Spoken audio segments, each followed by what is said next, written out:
వచ్చారా? అల్లుడి గారి ఆఫీస్ లో ఆ టైపిస్ట్ పిల్లని 4 దులిపొచ్చారా? 4 ఏమిటి 44 దులిపించుకొచ్చా. అదేమిటి? అదేమిటేంటి, నీ పెళ్ళానికి లేకపోయినా నీకైనా బుద్ధి లేదా అని చీవాట్లు పెట్టింది ఆ పిల్ల. మీ అల్లుడు చాలా మంచివాడు, అతన్ని అనవసరంగా అనుమానించి నీ కూతురు కాపురం పాడు చేసుకోవద్దు అని ఇంత గడ్డి పెట్టింది. చూడు, నీకెలాగూ జీవితంలో ముద్దు ముచ్చట లేదు.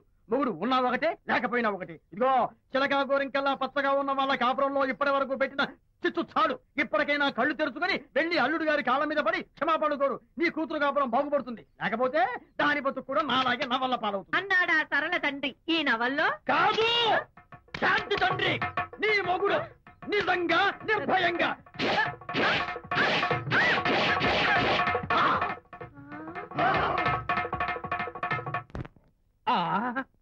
అబ్బో అబ్బో అబ్బా, ఏమిటంత కంగారు పడుతున్నావు?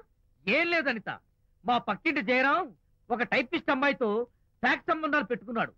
ఈ విషయాన్ని ఇంటర్నెట్ లో వాళ్ళ ఆవిడతో చెప్పా. అంతే, నిన్ను చంపుతాని వాడు నా వెంట పడ్డాడు.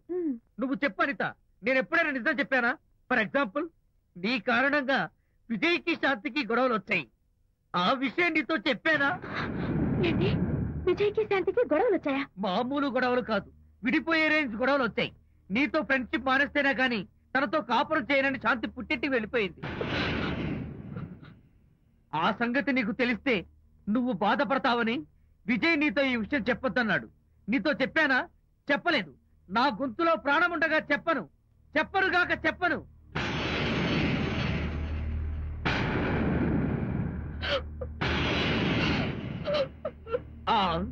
ఇప్పుడు నేను ఏమన్నానని కళ్ళనీళ్లు పెట్టుకుని విసవిసా వెళ్ళిపోయింది.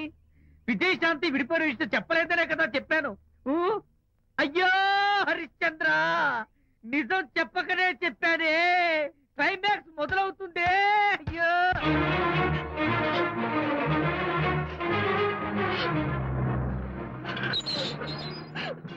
ఇక్కడికి ఎందుకు వచ్చావు? శాంతితో మాట్లాడాలి. వాళ్ళ సంసారం నాశనం చేసింది చాలక ఇంకేం మాట్లాడాలి? వెళ్ళి ఇక్కడి నుంచి. వాళ్ళు విడిపోయిన విషయం నిజంగా నాకు తెలియదండి. ఇందులో నా తప్పున్నా లేకపోయినా కారణం మాత్రం నేనే. శాంతికి క్షమాపణ చెప్పి వాళ్ళిద్దరిని ఒకటి చేద్దామని వచ్చాను. నన్ను నమ్మండి ప్లీజ్. ఏమిటి, నిన్ను నమ్మాలా?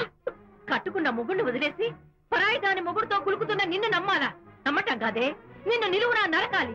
చిచి, ఆడపుట్టుక పుట్టి సాటి ఆడదాని సంసారంలో నిప్పులు పోస్తావా? అటు నీ మొగుడిని క్షోభ పెట్టి ఇటు నా కూతురు బతుకు నాశనం చేసి ఏం బాగున్నావనే? నీ బతుకు చెడ. ఇలాంటి బతుకు బతికే కన్నా ఎందులో పడి చావే. వెళ్ళవే, వెళ్ళి కలిసే.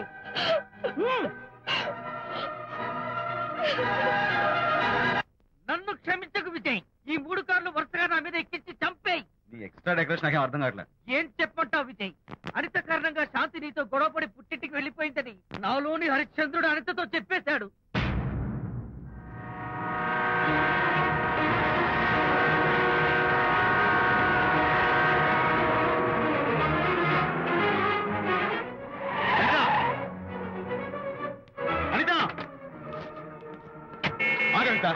నీతో మాట్లాడాలి. నీతో మాట్లాడాల్సిన అవసరం నాకు లేదు. అదేంటనిత, కొత్తగా మాట్లాడతావేంటి? కొత్త కొత్త విషయాలు తెలుస్తున్నాయిలే. శాంతి విషయం నీకు చెప్పలేదనేగా? చెప్పడానికి నేనెవరిని? నువ్వంటే గొప్ప ఫ్రెండ్వి. హెల్ప్ చేయడం, సాక్రిఫైస్ చేయడం నీ ఒక్కడికి తెలుసు. అలానే కాదనిత, నువ్వున్న ఈ కండిషన్ లో మా గొడవలు చెప్పి నేను బాధ పెట్టడం ఇష్టం లేక చెప్పలేదు. అంటే నేను బాధపడతానేమోనని ఈ విషయాలేవి నాతో చెప్పకుండా దాచేస్తారా? ఇదే నా ఫ్రెండ్షిప్ అంటే? ఇదే నా స్నేహానికి అర్థం? అర్థం చేసుకోవడం నన్ను ఆపొద్దు. చాలు మహానుభావా, చాలు. ఇంకా నువ్వేం చెప్పినా నేను వినను. ఇంకా నీ త్యాగాలు భరించే ఓపిక నాకు లేదు అనిత. మళ్ళీ జీవితంలో నీకు కనిపించను.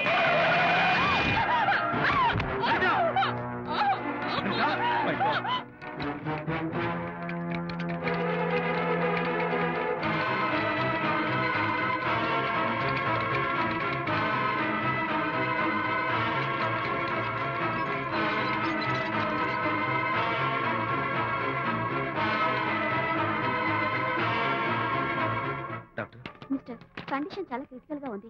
వెంటనే వెళ్ళి ఈ మందులు తీసుకురాకపోతే తల్లికి బిడ్డకి చాలా ప్రమాదం. అలాగే డాక్టర్, వెంటనే త్వరగా తీసుకురండి.